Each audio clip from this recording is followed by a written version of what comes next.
Check one. PeaceSum Music Podcast. Welcome to the PeaceSum Music Podcast. I'm your host, Pete Ellis, and today I've got an awesome guest. This is my first repeat guest that I've had on the podcast, episode 30. And, we've got some crazy times going on, but we're just going to jump in and we're going to have a good old time. So, without further ado, please welcome Mike Stricker. Hello. Hi, everyone. I appreciate you being on as a repeat guest. You're my first repeat guest that I've had since I started the podcast. That means I wasn't terrible the first time. So. Absolutely. But there's always this time. So you may disappoint me. We'll see by the end. It's like you'll be our first repeat guest, but you won't be back a third time. No, it should be fun. I enjoy picking everybody's brains, and it's been a while since we've had a time to sit down and talk. And, yeah.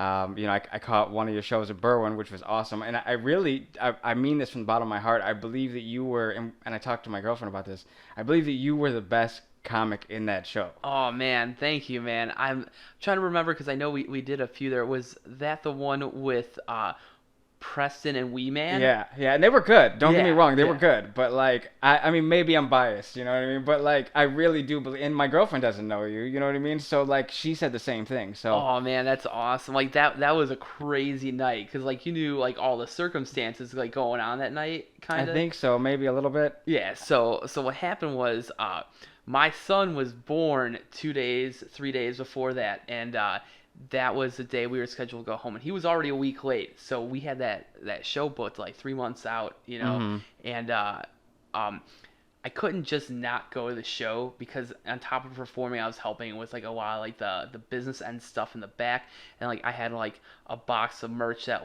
Wee Man shipped from California to my place and stuff, and so I was I had to be there to make sure the wheels were turning on the show and stuff, and so we were gonna go home that morning, and the doctor came and was like, hey, we found a heart irregularity in your son, and we were like, oh wow. And so they're like, we're gonna run this test, and then afterwards you could go home. And so obviously as parents, first time parent stuff, you're like, whoa, I hope he's okay. And so they ran the tests and stuff, and they were waiting for the results, and now it's 4 o'clock, 5 o'clock, 6 o'clock, and so my wife knew the circumstances, I had to get to this show, and so it got to the point where she was like, hey, she's like, go to the show and come back afterwards and we'll go home. So I was like, cool. So I went to the show and I tried to chat with everyone and stuff beforehand. I was like, I'm doing my set, and as soon as things are good to go, I'm going to the hospital and we're gonna go home for the first time. And I do remember you there being some family things going on, and I remember you kind of being a little frantic.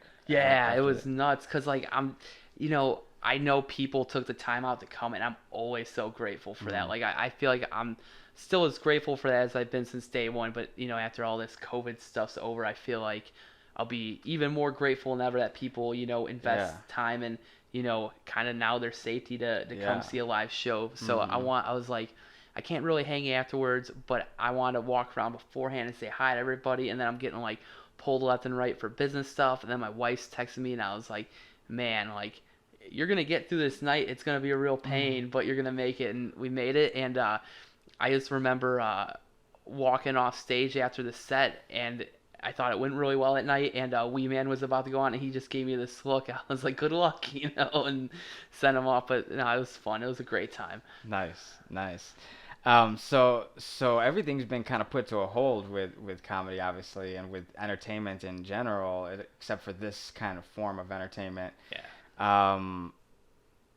What have you been doing to kind of stay sane as a creative person? It's been hard because at first I was like, oh, it'll pass, and then it just hasn't yet, and I've been working on a couple of things, but realistically I haven't been as busy as I've hoped I would be with comedy and stuff. But right off the bat, this is only the second or third online thing I've done. I haven't done any stand-up online, and people are like, why aren't you doing stand-up online? It's because I just don't want to give it away for free. I don't and I get that there's people who do, and I'm sure there's pros and cons and rights and wrongs to everything, but just if you've been watching comedy for free on the internet for 2-3 months, you're not really motivated to go watch the same thing at a live show. I mean, not the same thing, but you are you are paying for the experience to get out of the house. Yeah, and that's true too. Yeah, like you're totally right. But I just feel like,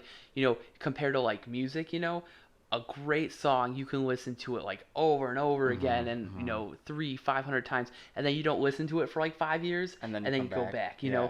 But like a good joke, like, man, you can only hear it a few times. I Like, don't. I get it. I beg to differ even with that though, because there are movies, there are stand-up specials that I watch that I can go back and rewatch them and be like, Yeah. oh my god, this was classic.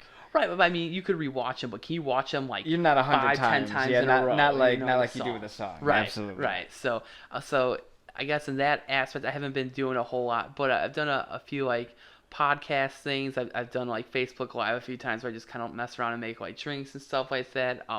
But I've been working a lot on the business side, and I've been writing a lot too. So like, it'll be really fun to, when we're able to go live in public again, to start working new material. And I've got, what I feel like is 15 to 20 minutes of newer stuff that I'm ready to kind of, implement into stuff. And yes, sometimes you do like 5 minutes at a time here and there, but it's like it's part of like my process. I guess everyone's process is different, so I'm excited to bust out some new stuff, some stuff that I think has got some real potential to kind of stay in my show and to be liked. And then the other thing I've been working on is I've been throwing stuff on the calendar. So I mean, I've got upcoming dates, I've got upcoming shows, and April to June was supposed to be like one of the best stretches of my career.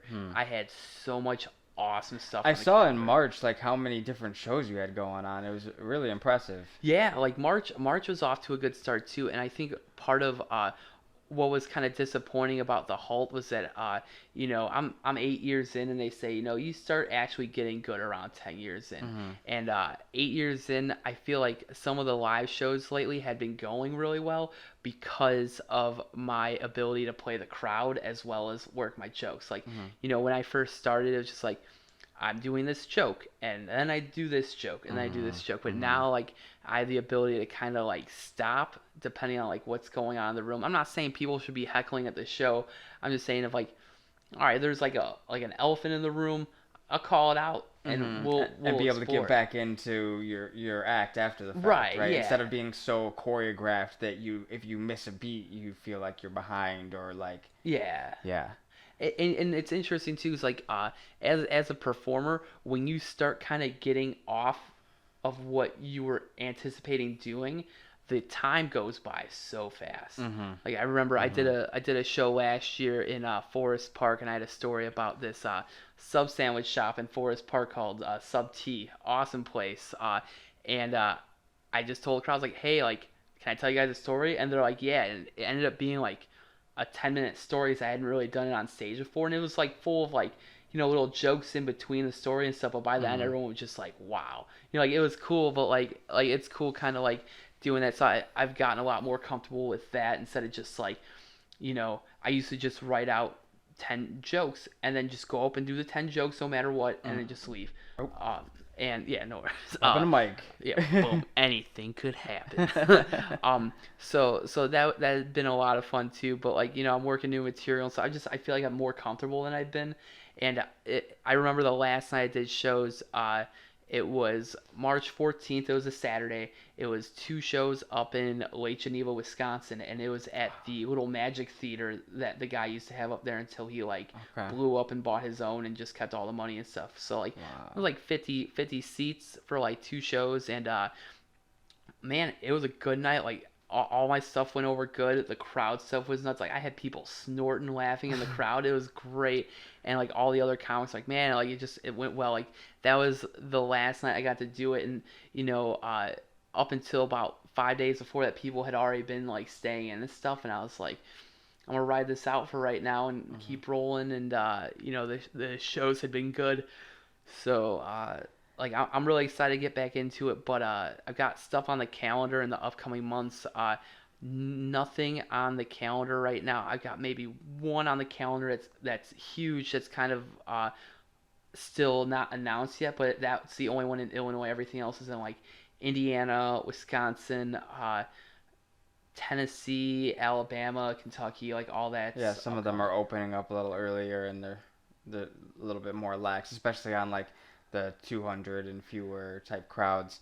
So you were saying 5 to 10 minutes. Are you saying like you implement new material for like maybe 5 or 10 minutes of your sets? Yeah, and it really depends on the joke, and it really depends on the room, because the thing is that like I'll walk into certain rooms, like depending on where they're at, or like the audience, and I'll gauge, hey, this is gonna work here. Hey, this is not going to work here. Because hey, I do shows for like young crowds in their 20s, and I do shows for people who might drop dead from old age during the show, and the people in their 20s don't care about health insurance jokes, and the people in their 80s sure don't care about video game jokes. Yeah. You know what I mean? So you gotta like figure out like what's gonna be the best fit for this crowd and stuff. But like, I'll go to open mic and I'll run 5, 10, sometimes 15 minutes of new stuff a night, depending on the mic and stuff. And sometimes I'll just take like 2 or 3 minutes of stuff and I'll sandwich it in at a show. So I'll do it right after something really good, and then right before something else really good. And so the strategy is, if it pans out, you've got a really smooth all the way through thing going. But if it doesn't work out, you at least come back to the good. You come right back to it. Yeah. But I'm pretty excited about some of the new stuff. Definitely feel like I wish I wrote a little bit more too, but I've been again putting stuff on the calendar, working on some really cool shows, like some really cool like celebrity acts and stuff coming up, and yeah. So how did you get in contact with like Preston Lacey, Wee Man, Pauly Shore, all of these people? So Pauly Shore, like I didn't really get in contact with him directly. I got booked through like the promoters who like book the rooms and stuff like that. So like I definitely don't want people to think, oh, like me and Pauly Shore are friends and stuff. Like no, like I've opened for him on 3 shows. They've all been fun. He was super cool. Like the ones we did 2 in February up in Rockford, huge room, super fun. And he was super nice. But Preston and like Wee Man and stuff. So I'm close with Preston, like most of all. Like we were texting this morning, like we were talking about White Castle this morning. Just like this is what happens, But Preston I met in like 2015. 2015, I met Preston. He got booked for a show in Wisconsin in Janesville, and I saw it online, and I reached out to the room to see if they needed an opener for the show. I was like, hey, you guys have this show coming up. I was like, I'd love the opportunity to do this. I'll come open the show for free. If you want, I have a few friends in the area who might come out. It would be beneficial if you guys considered it. And the guy who owned the place was like, we don't have that show. And I'm like, okay, cool. Like, I don't know what happened. I saw it on the internet. It's like listed.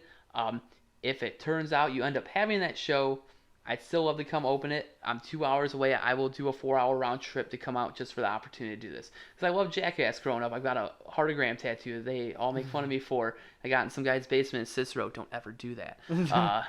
I've seen some really bad tattoo parties. Man, it wasn't even a party. It was just like some dude's basement. And I had to get it fixed at like a real tattoo shop because it was all crooked and jacked up and stuff, But like I was a fan and I really wanted to do the show, and the guy was like, oh, and you could bring someone else with you to open. So I got a hold of my buddy Tim, who is like my best comedy friend. I was like, hey, do you want to go do this show? And he's like, hell yeah. So I went and I picked him up downtown, and we drove up to Janesville, and we met Preston and his other opener, Tom, who was like his touring opener at the time. And we did the show, and then hit it off. Everyone was like super cool.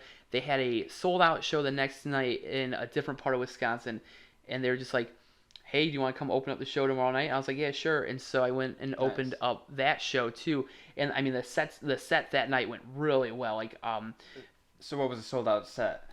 Well, the show was sold out. Like, it was at capacity of the room. I'm saying, what was the room? Probably like 100. It wasn't like a super huge room, but like, That's cool though. But it's cool to fill a spot. Yeah. Like if it's the whole spot's full, that's cool. Like, yeah, totally. And it's like, the thing is like, there's just some places that just don't have large venues. So I mean, this is just like this upper scale like bar restaurant that just had like a performance room on the side, and they sold it out. Like they had like this like limo pick up Preston and stuff from his hotel room and stuff. Like like sometimes these small towns go all out because they don't have the access that like Chicago has. So like It's a dime a dozen for entertainers and for customers Right. in Chicago, where they're fighting to get people in the doors at these other places. So Yeah, exactly. And so, yeah. we hit it off after that, and we did some shows. We did some shows in Chicago and stuff, and then eventually got to the point where Preston had some shows, and he was like, "Hey, he's like, Chris Pontius is coming to town. Do you want to come do the show with us?" And I was like, "Yeah." And some of the other shows, like there were some issues, and the shows got canceled due to some like back end stuff. I don't really want to bring up, nothing to do with me at all, but he was coming to town. And I was like, "Hey," I was like, "I know your other shows got canceled." I was like, "Do you want me to try to like fill those nights?"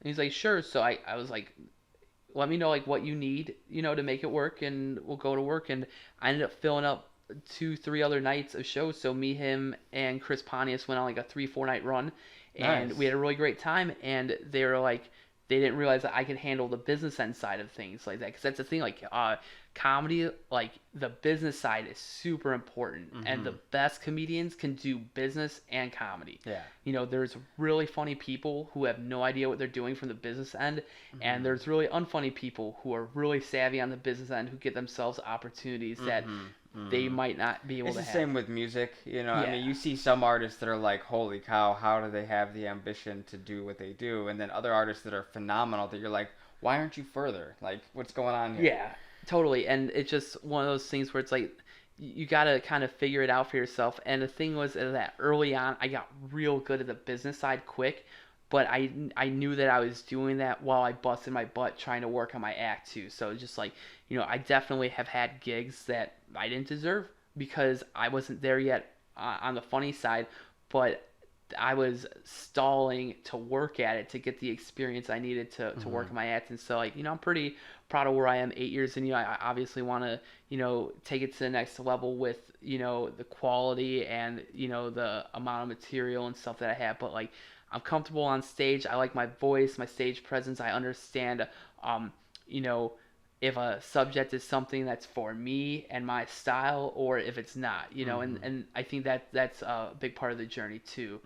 But yeah, so we've been, I guess me and Preston and these guys, we've been doing shows for like, 5 years at this point, done shows in like Texas and Pennsylvania and Kentucky and Missouri, all over the That's country. cool, man. So That's like, so cool. yeah, and obviously hoping for more, soon, but yeah, just really fortunate to be able to do that and have some cool experiences. So what else do you do? Are you, because I know for a while you were doing Redbox. Yeah, I worked there for like 7 years, and I stopped working there in 2016. So I'm like an office manager by day, Okay. and it's kind of boring. Like, it's not like, a big glorious thing. It's just a real basic job, but the pay is good. When I walk out at 5 o'clock, they don't call, Yeah. like, so I can go home and You're- be dad. I can go yeah. and be a comedian at night, Yeah. and I use my paid time off to tour and to, Nice. occasionally vacation with family and stuff. But the other thing with that job is that, like, I'm also like really good at it. I've recently learned, like, I haven't missed a day of work since February. This Monday will be my first full day of work off in 3 months. Like weekday and stuff. Yeah. So like I'm pretty stoked on that. So you guys have been grinding through this whole thing. Yeah, I've been grinding. I understand that there's a lot of people who are at home and they're bored and relaxing. No, I've been busting the whole Yeah. time, and I'm ready to go on vacation. You know what I mean? Like, Yeah. when everyone comes back, I'm gonna be the one, Yeah. stepping out. But Book it now so you Yeah. get it for cheap. yeah, I know. I'm thinking about it. Like, we were supposed to. My brother-in-law is getting married in August, and we're supposed to go up to Milwaukee for his bachelor party last month. And I had booked the room for like 8 of us for like $230 or so in Milwaukee. Great deal, but it's like we don't even, like, I had to cancel it because, like, we don't know if we can go Yeah. yet. So just like I want to book stuff like totally, and Yeah, like and you flights can't, and stuff, yeah. but just like, when do I book it? Yeah. Like August. Because we could go into stage 4 next week, stage 5 the following week, and be back going in 2 weeks here. Yeah. But who knows in 2 months if they're going to shut back down? Who Right. knows if Wisconsin's going to be open? That Right. whatever. Like, so, like, yeah, it's hard to plan to do Yeah. anything. So And I do love to do it, but I have to do it in a way that, like, minimizes my risks so that me, rolling the dice on, yeah, I can get these cheap, flights. I can go somewhere, but if, the show gets canceled, well, I'm not getting paid back for those flights and stuff. So it's just like, do I want to roll the dice? Are you going out there just for leisure and paying for it, or are you trying to make it a business thing where Right. Yeah. Yeah, it's two very different things. So what have you been doing during this time to stay healthy? Oh man, I started playing tennis again. It's been awesome. Like I Get the played. heart rate going. Yeah, it's been great because I played in high school and college, and I still feel like I'm better at that than I am at comedy. But I've also been doing that longer. But I just got right back into it right away. I've been playing 2-3 times a week for about 3-4 weeks now. Nice. And after about the second week, I'm like, yeah, like I'm feeling like, obviously a little older and stuff, it's a little harder to get in that same shape. But I can still hit the ball like I did back in the day. Nice. And I just feel like I'm a smart player, and and I stopped drinking pop, so it's been a little over a month. Oh man, I sometimes I want to do that, and then other times I don't. It's so hard. I think it's like I understand why people struggle to quit smoking and stuff, because like pop, it's legal for anybody, so nobody ever talks about it. But it's like I stopped drinking it, and then like 3 or 4 days later, I start getting migraines, and it's like I have like anxiety and like these little mild like mental panic attacks and stuff, and I tell myself like, bro, your head's gonna explode, and the only way you could fix it is by like drinking pop. And I'm like, no, because if you give back in, it's gonna take longer for you to get through all of that. Right, and so you just have to like deal with these headaches and stuff. It's like I hit a month the other day, and I feel like I've been, good. You said that you kind of had a headache this morning or whatever. You think that's still kind of from that, or do you think that's just kind of? It's possible. I think I also slept a little funny on my head last night. Like it's just So it's more like a neck thing. Yeah, it's like a neck thing, but it like creeps up into my head and stuff. But so. So what about at work? What have they been doing to keep you guys safe?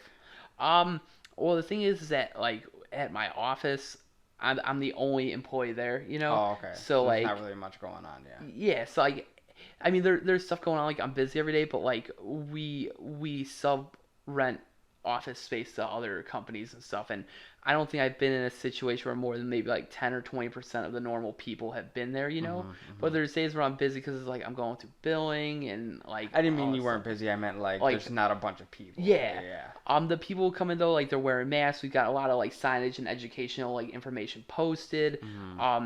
Everyone's asked to wear masks. I've put like, spots on the floor saying like, hey, like, practice social distancing by like standing this far apart. Yeah. Just a lot of cleaning every day, like stuff like that. So that's a hard one there. Cleaning every day is like. Yeah.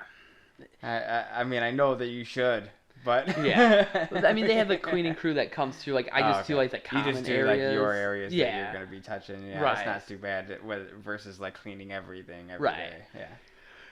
Oh, I'm yawning, man. I don't know what's going on. I just chugged it's coffee. one of them days. The humidity and everything. It's just kind of meh. But. Yeah.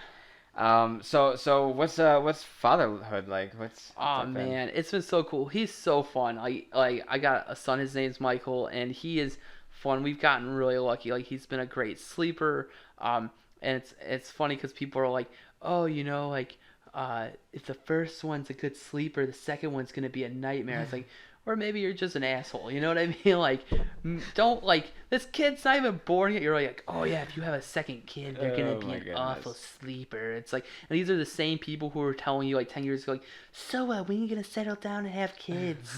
You're going to have kids, and then they get pregnant. You're going to love them. And then you have them, and you're like, isn't it awful? Yeah. It's like, oh, you should have kids. You'll love it. And then you tell them, like, oh, you're pregnant. It's like, oh, your whole world's about to change. It's like, you weren't saying that before. And then they're like, oh yeah, you're never gonna get any sleep. And so like, so how's it going with the kid? And it's like, oh, actually, it's going pretty well. And you're like really positive about it. Just like, wait. Oh, well, if you have another one, they're going to be the spawn of Lucifer. It's like, I think I've just got shitty friends. Like you're not real encouraging. I think it's funny. Like, because there is like a correlation between like the fourth and fifth kid of the older generations. They just didn't have the same attention. Yeah. You know what I mean? So like you could kind of see as the generation went down, or as the siblings went down in age, like the youngest one would have like ratted up like t-shirts, like, hand-me-downs from the oldest one that got through the whole, sibling, Stop caring after like the just third like one. we're not buying new clothes again. Just he's gonna grow out of it real quick. Yeah. Recycle this. Yeah. But no, fatherhood's been cool. I think if there's been like, I always like to focus on the positive stuff. Like that's just kind of how I am. This whole pandemic thing has allowed me to see my son a lot and see him grow in some of the coolest times. Like he's starting to talk. He started walking. Like he did his first somersault last week. Oh, wow. Like he's such a cool dude and he's so funny. Like I can't get over how funny and just like charming he is. Like he watches TV shows and he'd just be sitting there dancing in the living room. I'm like, I don't know who taught him how to do that. But it's just so funny. The But TV taught him. yeah, basically, yeah. So is your wife funny? is she funny? Yeah. Oh, she's hilarious. Yeah, she hasn't found a way to monetize it like I have though, so she can just be at home funny. It's like she posts funny stuff on the internet. She's got good comebacks sometimes, and sometimes she'll be like, "You can use that," and I'm like, "You know what? I might." I might. It was good. Most of the time, people are like, "Hey, do you want to implement this into your act?" And I'm like, "Nah, I'd probably rather drink bleach, but thanks." But like, hey, I got this really cool joke. You could use it. it's like that's not how this works. But if it's like my wife, and I'm like, "Okay, she definitely came up with that," I'm like, I'm just saying, like, I'll use your joke, and then, when I get paid, I'll buy you a little something, something, yeah. That's good.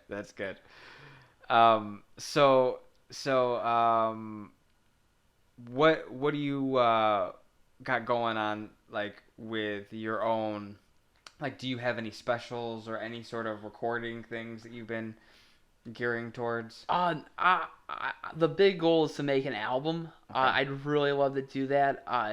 I'm getting there with it, Like I keep thinking like, hey, at the beginning of this year I'm gonna start working on it and stuff. But like this year it's just been totally derailed. But I was, last year I did a Fringe festival and I was going to do a potential album release like warm up show. So basically I was going to run through all the stuff like that I thought that I would have ready for that, but it just didn't end up happening. Like I just wasn't ready to do it. Like I don't want to put out some like product that I'm like, oh, like I put out an album, but it could have been better. Like I want to make sure that like when I go for it, it's good, and I feel like the material in that album is going to be stuff that I don't really do at a lot of live shows anymore. Like I might bust it out if like I need to do a longer show somewhere in the middle of nowhere that I haven't like done it at before, but it's like, with comedy, it's like when you come out with an album, that's pretty much your way of saying like, This hey, is the like end of this this stuff.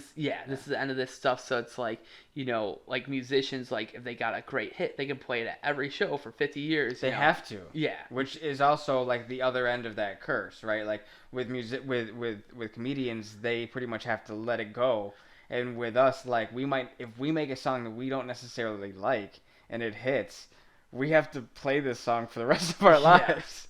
So it's like, it sucks to have to lose the stuff that was good, but it's also kind of like, okay, redundant and like, let's do something different at the other end, right? So I'm sure that, artists have to find a happy medium, and some artists will refuse to play certain things. And some artists never give up certain material. Like, it's like if it's really good and classic, like Bert Kreischer's The Machine or Hot Pockets, like they have to do those. Like and I think like my favorite comedian is Pablo Francisco, and one of the things that he does is that like he has the hit jokes that like people remember, and like he does a lot of like sound effects and like impressions and stuff like that. And what he'll do is he'll take that same impression and then implement that impression into a new joke. So that way the people, like the old school people, get to see that impression, be like, yeah, like that's the one I wanted to hear, like that's the one I remember. And but then, it's spun in a new way. Right, but they're not sick of it, so it's spun in a new way. And then the new people catch on that, and then if they like it a lot, they can be like, oh, check out this old catalog. It's actually really smart. So. Yeah, it's because that's like when you start getting into live shows and you start, okay, like what do I have to offer? Like what is my repertoire? Okay, I've got these 100 songs or these 100 jokes, right? And like I can pick and choose these to make like the best set. Yeah. And like, but when you first start, you don't have all of that to choose from. So it's like you just do whatever you can, everything you can, right? So it must be fun to like finally have like, I'm sure you've had it for a while, but have enough material to be able to be like, I think maybe I'll do this joke tonight. Yeah, that's been a lot of fun too. Like just like switching stuff out, and I've been lucky enough to be on in enough like big stage situations where it's like if I'm in a smaller place, I feel a little more comfortable like taking those risks and stuff like that because like every crowd is important, but there's also a difference between doing a show for like 300 to 500 people and then doing a show for like 20 or 30 people. Like, there's always going to be that difference. And so like it's been cool taking chances at big shows and seeing how that goes and seeing it pay off, and a couple times seeing it not pay off. But like being like, oh, like you didn't like, what's gonna happen if I go for this and it sucks? Well, you find out, and then you realize that you live through it and you make it to another day. So it's like that warrior concern, you break free of that so you can work on the things that you personally want to accomplish for your once you actually art. do something, instead of just like getting in your head about like how it's gonna be and Yeah. turn out. It's kind of like if you're gonna record an album, you kind of just have to start recording Yeah. and start gathering enough clips to be able to put it in, right? Yeah. But either way, like once you get going, then all of a sudden you're like, oh, this isn't necessarily as hard, or you run into things that you just didn't even know were gonna be an issue, and you won't know that until you do. Right. Yeah. And it's funny because like issues still pop up all the time. Like I'm still learning all the time. And not just with like the performance stuff, but especially with like the traveling and stuff like that. Like there's comics who want to be like traveling comedians and stuff too, and there's a whole like deal of that. Like there's a lot of learning to do if you want to be like a road comic and travel and stuff. Like here's a fun one. I didn't know till December. I've never really used credit cards. I save money. If I have the money for it, I buy it. I've never really done like credit cards and stuff like that. I didn't realize that you specifically needed a credit card to rent a car. I didn't know that. And so in December, I had a run of shows. I went to Baltimore. I was in Delaware, New Jersey, and I was supposed to go to New York City as well over like 3 days. And so the first day I went, I got to Baltimore, and I flew out there for $5 because I had points. So I was like, cool. Like this is really affordable so far. And the plan was the first night I was renting a car, and I was driving to New Jersey for one show, and then to Delaware for a second show, and then back to Baltimore, which sounds like a lot, but the New Jersey show, which was the farthest point from Baltimore, was like an hour and 25 minutes away. It just everything was super close. I did the logistics. The New Jersey show was at 7 o'clock. I was gonna go there, hang out till like 8:30, drive 30 minutes over to the Delaware show at 9 o'clock, go there, make it back to Baltimore by midnight after hanging out. I go to get the rental car at like 4:30. I'm in Baltimore. Everything's cool. I gave him my card. I put it online a few weeks ago. Everything's going cool. I get in the car. The guy hands me the keys, and he's like, all right, I just need your card one more time. I was like, cool, no problem. Here it is again for like the third time. He's like, oh, we don't take this card. I'm like, bro, what do you mean you don't take this card? It's like, it has a logo on it. It's like, it's a debit card. We need like a credit card. I was like, I put this on your website like 3 weeks ago. And then like a guy called me just to confirm everything. And I was like, cool, you're good. And he's like, well, yeah, we can't take this. And I'm like, okay. I was like, I don't know why the dude didn't tell me that. So I called my wife, and I'm like, oh, I don't have a rental car, And she's like, well, you give them my credit card. I was like, cool. Can I give you guys my wife's credit card? Like we've got the money. It's not a problem. It's just like you don't take this card. And the guy's like, well, you have to be like, we can't take it over the phone because she has to be in the same state. It's like, yeah, but you saw I booked this from Illinois, so like that would have been good to know up front. And so I didn't end up getting the rental car, and so I was like, oh gosh, like what do I do? What do I do? And so like I walked from where I was in Baltimore to like Baltimore Union Station, which was supposed to be like an hour and a half walk, and I was so like angry and just like figuring out that it took me like 35 minutes to walk there. I was just hauling ass down the street. I get there and I was like trying to figure out what I could do, and now it's like 5:36, and I'm like, I don't think the New Jersey show is gonna happen.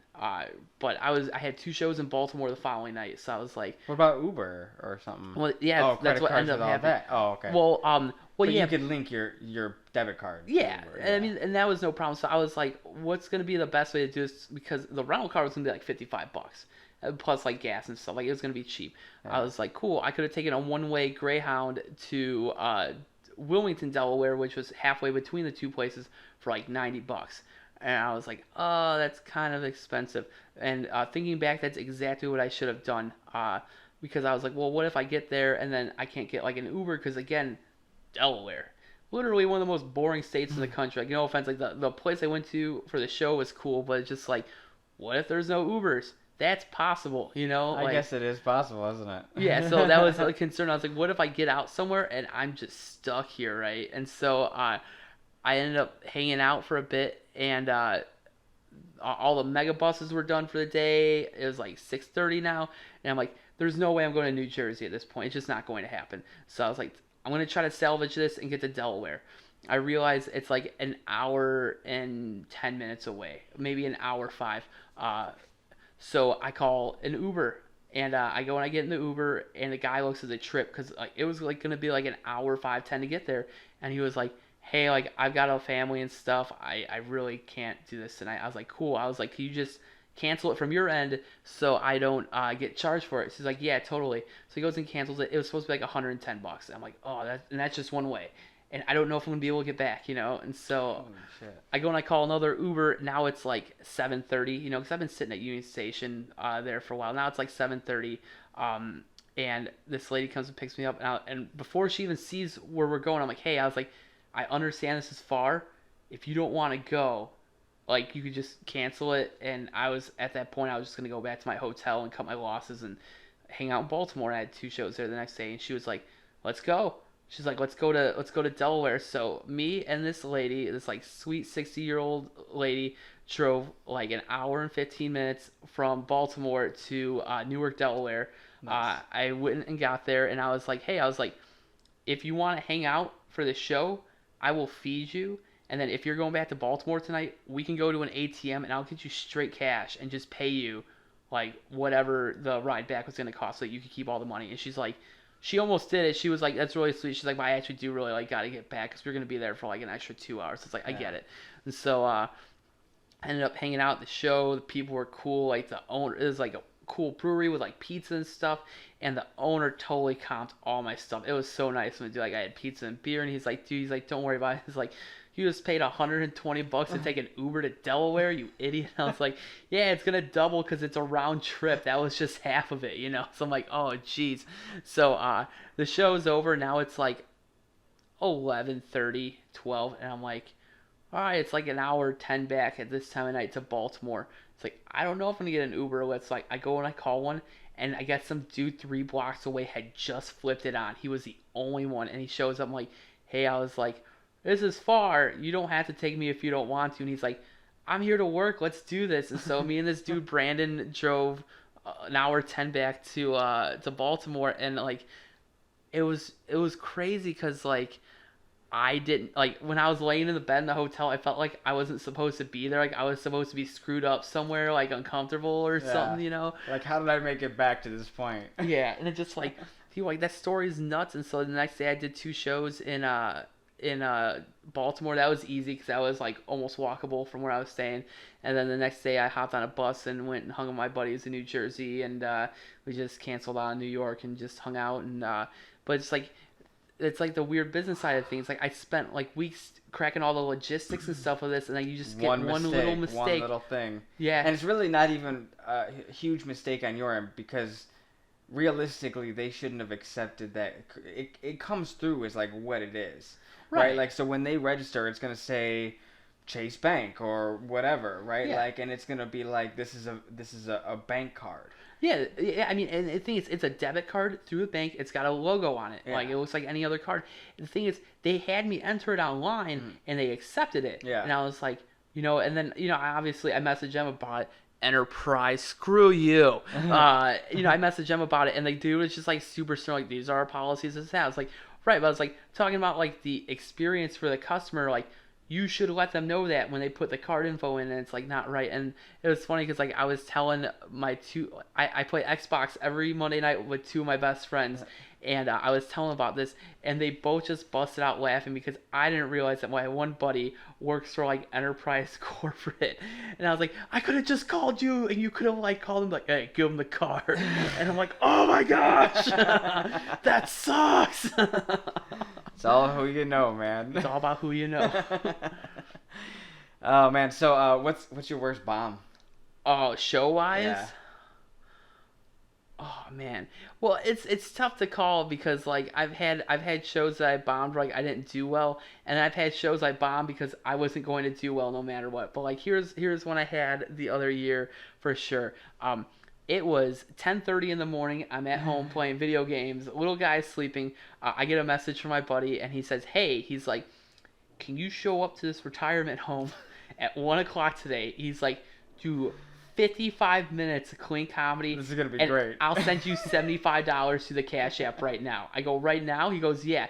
Boom, sends me $75 before I even say yes. I'm like, okay, like I'm not gonna keep this guy's money. It wasn't far either for me. It was like 15 minutes away. So it was one of those things where I actually had a show that night already booked, and that was an audition show to get some club work.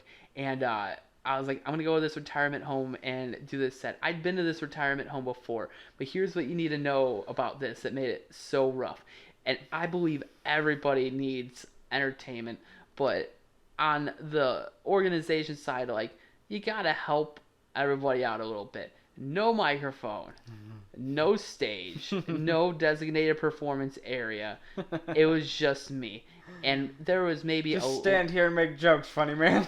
Yeah, and here's the thing, like 55 minutes is a long time. Yeah. Also keep in mind, it had to be clean. Yeah. Like no swearing, nothing like inappropriate at all.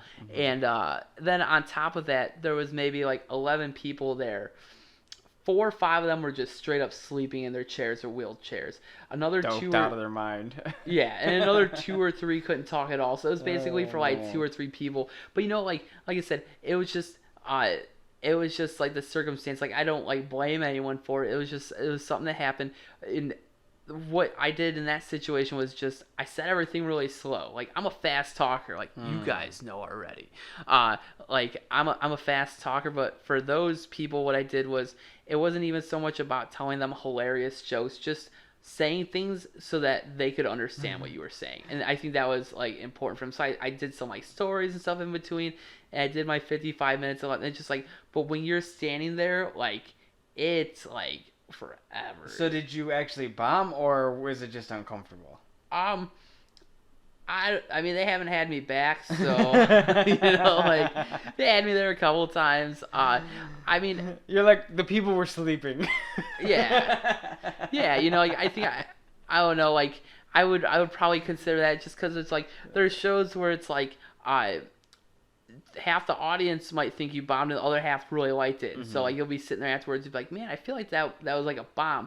But like people come up with like say nice things, or you might even sell like a few like pieces of merch and stuff, and then you're like, well, I guess some people really enjoyed it. I haven't had like a universal bomb where like every person in the room hated me. Like there's ones where it's like, oh, it's like a percentage. How about for you, like maybe your worst experience of it? Maybe not. It wasn't a bomb, but it was some you were like, oh man, I gotta get my shit together. I'm not where I need to be with this. Or have you always kind of kept it together? I don't think I've like I keep. Here's the thing, like me, like if I know I'm bombing, the bottom line is that if I'm on that stage because I need to fill a certain amount of time, I'm filling that time, but no audience is ever going to beat me. It does not matter because I'm too thick-headed. You've never been booed off stage? Nope. No. Never been booed off stage. I'll be like, okay, you can boo me all you want, but I'm going to sit here and finish my stuff, and I got the microphone. I'm going to be the loudest person in this room. I'm still getting paid for this, right? Yeah, right, and that's just how it is. Like, I won't let an audience defeat me. Like, if something doesn't go over, I'll be like, all right, well screw you guys. Yeah, like I'll own it too. I'll be like, that one sucked, or that wasn't the right one for you guys, or it's like, oh, I didn't realize we had so many Insane Clown Posse fans here today. So just like, how many bits have you maybe crushed down? Like maybe they started off as long stories, and then you're like, well, I can cut all this crap, and you end up with like a real small but punchy bit. How is your process in maybe refining some of your writing? That's a good question. I think there's part of my formula is having like I know comics who have like set jokes where it's like they do the setup and they do a punchline and they do that for like 20-25 minutes, and I respect that because it's like a consistency thing, but I don't like doing that because I don't want the audience to really know what my algorithm of like short versus long jokes is, because if they catch on, they're gonna get bored. They're gonna anticipate what's supposed to come, and then it doesn't come, or and it doesn't whatever. hit as hard as it's supposed to. So I have like a kind of like a, I guess like a formula that I use where I'll do like, okay, I'll do like this long bit and then I'll throw in several short bits, and then I'll do like one long bit and then hit like three. Like I always try to mix it up a bit. That way the audience doesn't know when the punchlines are coming, and so they have to stay engaged the whole time. And because they don't know it's coming, the jokes hit. Like that's how it's always been in terms of the like the full set, right? So that's the full set. But like certain jokes, you do them so many times and you'll get laughs, and then sometimes you'll get to a part where you're like, oh, this is also like a punchline, but it's not hitting as hard. That's where I need to step in and be like, okay, this is consistently not getting the response that I thought it would get. Why not? Like, do I need to move it somewhere else in the set? Do I need to change it out completely? Do I need to set it up better? And so a couple different word changes, right? Rearranging, yeah. Do I need to insert a swear word? Do I need to remove all the swear words? So I asked this to a lot of my guests, and especially during this time, I think it's important. Because we can't do what we'd like to do, most of us. Like, if we do anything in entertainment, really, because okay, people do online shows with comedy, but it's kind of like the boxing, or like fighting. Like, if you don't have a crowd, it's missing at the energy that makes you kind of. I mean, most of us feed off of that energy in some way, right? So, I mean, you can do it, but it's not as funny when you're just doing it by yourself, and because you're not killing in the way that like people are bending over laughing. You don't see that, you know what I mean? So there's a different energy, a different vibe. So in this time where like we can't do anything, but like maybe we're gonna open back up, and people are like, I can't wait, I'm gonna do everything I ever wanted to do. Yeah. What advice would you give people to start if they're trying to be a comedian? People are like, oh, like we just had a global pandemic and now I want to do stand-up comedy. You gotta stay true to you and what you want it to be, right? Like you have to figure out what you have to accomplish, but also at the same time, I think it's important for people to understand that you need to make your stuff relatable to your audience, and you can still do that while being true to yourself. Don't talk about a night you had out with 4 of your friends and be too specific, because no one gives a shit besides those friends that were there. You have to find a way to make it universally relatable to your audiences, so that way they can be a part of the story and that they'll actually enjoy it, like, and laugh at it and stuff. Like a lot of new comics, or they try to get too much shock value like out of jokes too, like, oh, let me talk about like recent celebrity deaths, like people are gonna crack like a Kobe Bryant joke or something like that, and it's like, oh, I got a bunch of people to groan, and I got a bunch of people to like respond and be like, oh, that was awful, or it's too soon, or whatever. It's like, the problem with that is that that's not stand-up comedy. Like, the objective is to get a response through laughter, to like, not like a shock value, right? Like shock value stuff isn't comedy. I get that there's like comics who do that very well, but you're not doing that very well when you're first starting. Like the people who have like, humor like that have been working at it for a really long time. Like the ones and even who do them, well. when they do it, it comes off a lot of times distasteful. It's like they do it and they might have a crowd that's like, oh, he was joking, that was just a joke, and but a lot of people don't know them like that, and so they take it as like, oh, this guy's insensitive to what's going on. Well, that was what happened, like with the Kobe Bryant thing. Like there is a comic, Ari Schaefer. Yeah, I was thinking of the same person. Same thing, and like haven't really heard much from him since, but he pretty much like his management left immediately and stuff, because he told his joke. And then, despite everything everyone was saying, he like doubled, tripled down. Yeah, and he had been doing that already previously to that, with the whole thing with Bert Kreischer. I don't know if you followed what happened there. I heard about it, but it's just not hitting my brain right now. It was like, I guess he like dosed him with Molly. at his house during a podcast. Yeah, I did hear about that. Yeah, so it's like one after another he was making these decisions, you know what I mean? And it's like that's like his style, but like not everyone's going to be okay with that. Yeah, I just think people don't really truly take the time to think about the audience. Like who is the audience, right? These are people who go to work all day, right? Who probably have to deal with a bunch of bull crap, and maybe they have like families and kids and stuff. Maybe they're stressed out. Maybe they've got a bunch of problems. But on this particular night, they are going to do something that they want to do by going out and seeing a live show. And they don't want to be thinking about those problems, and they don't want to have to worry about that stress. And they're paying to get in, and they're giving you their time. So like, don't ruin their night by not giving them a positive experience, you know, like try to give them the best experience possible. Unless they're a loud drunk heckler, then you can go ahead and tee off, you know. And there's a level to that because everyone's gonna have their own level of like what offends them. Yeah, and everyone's got their own level, but I think at the same time, like, it just really depends. I had somebody complain a couple months ago on the internet about a joke I did at a show where I was doing impressions of Bullwinkle the Moose. Okay, there's nothing offensive about that to anybody.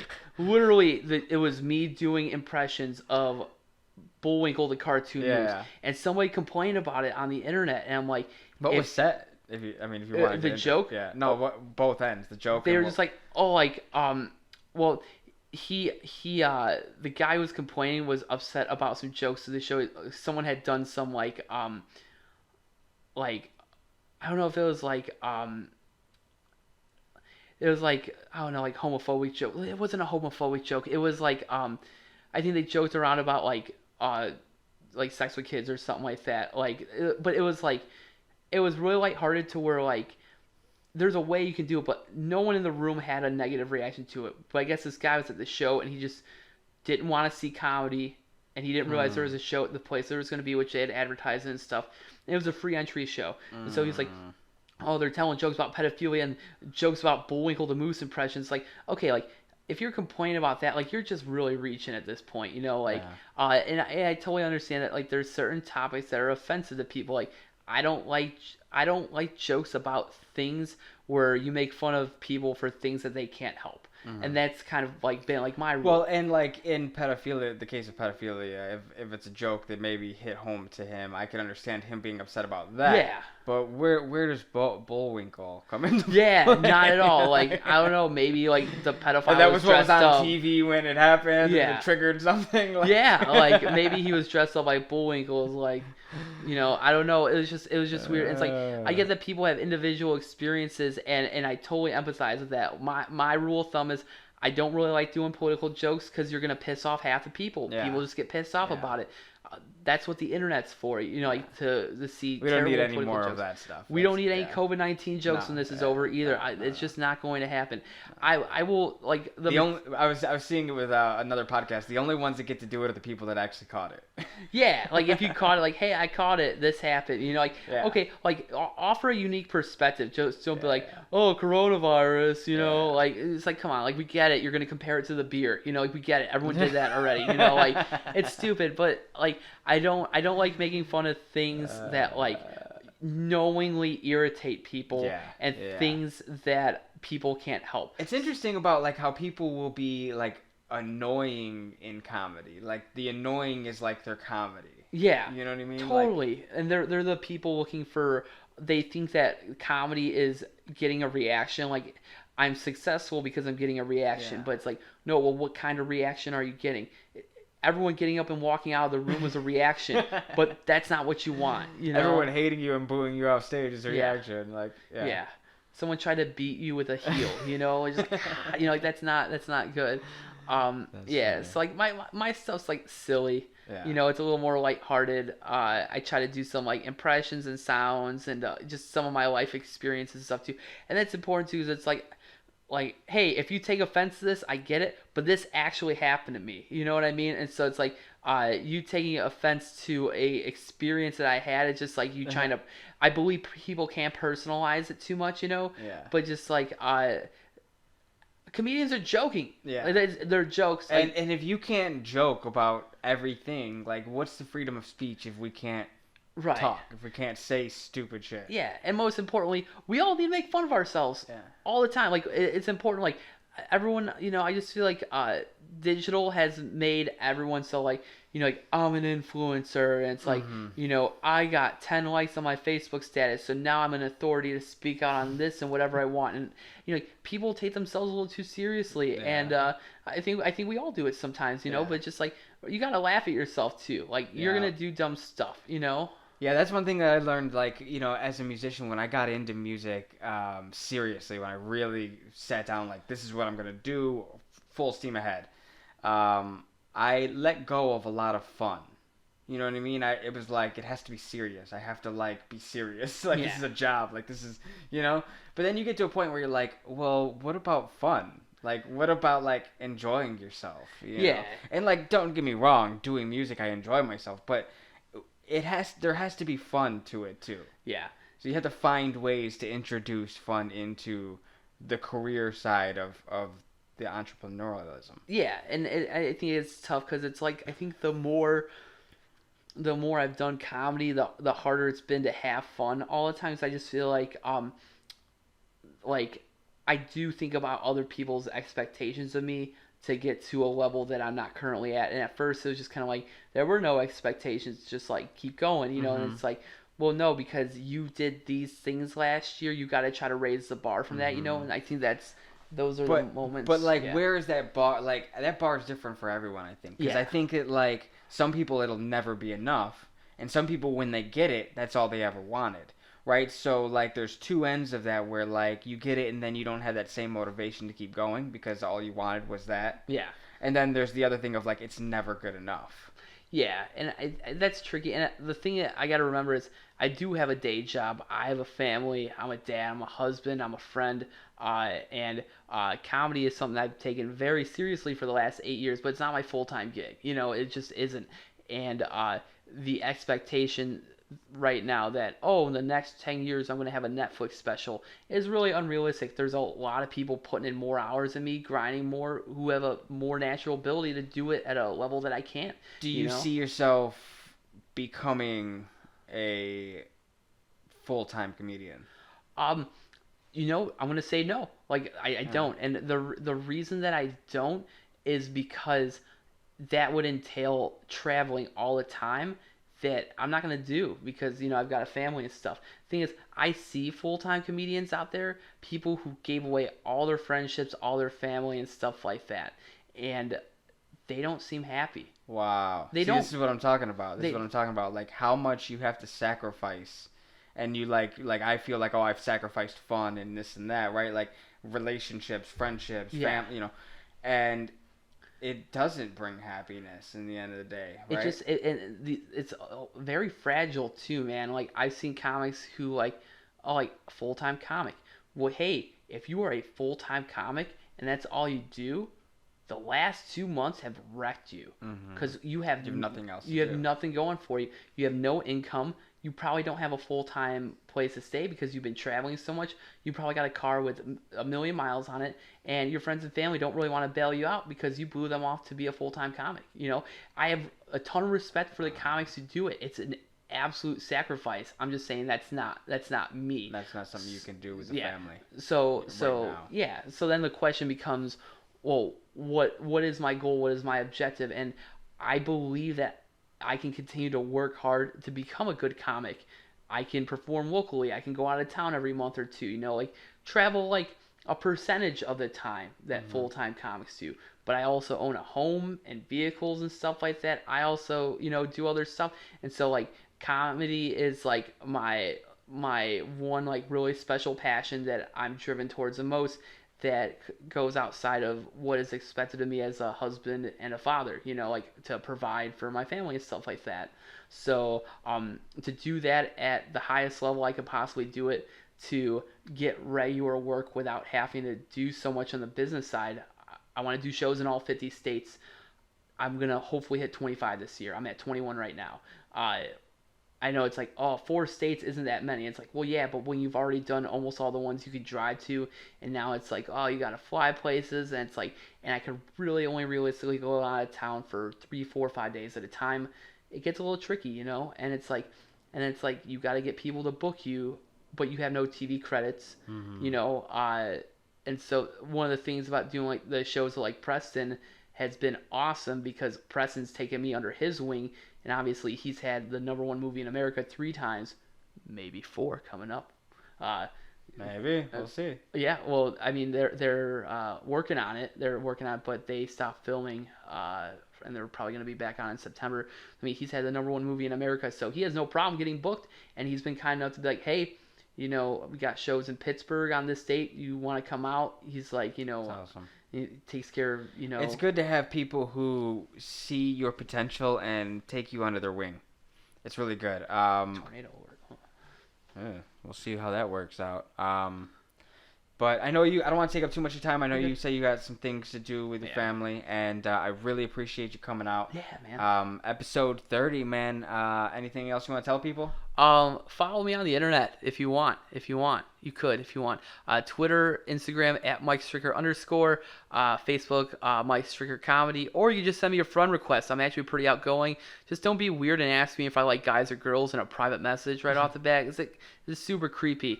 Super creepy. Super creepy. I've known P Dallas here since we was youngums.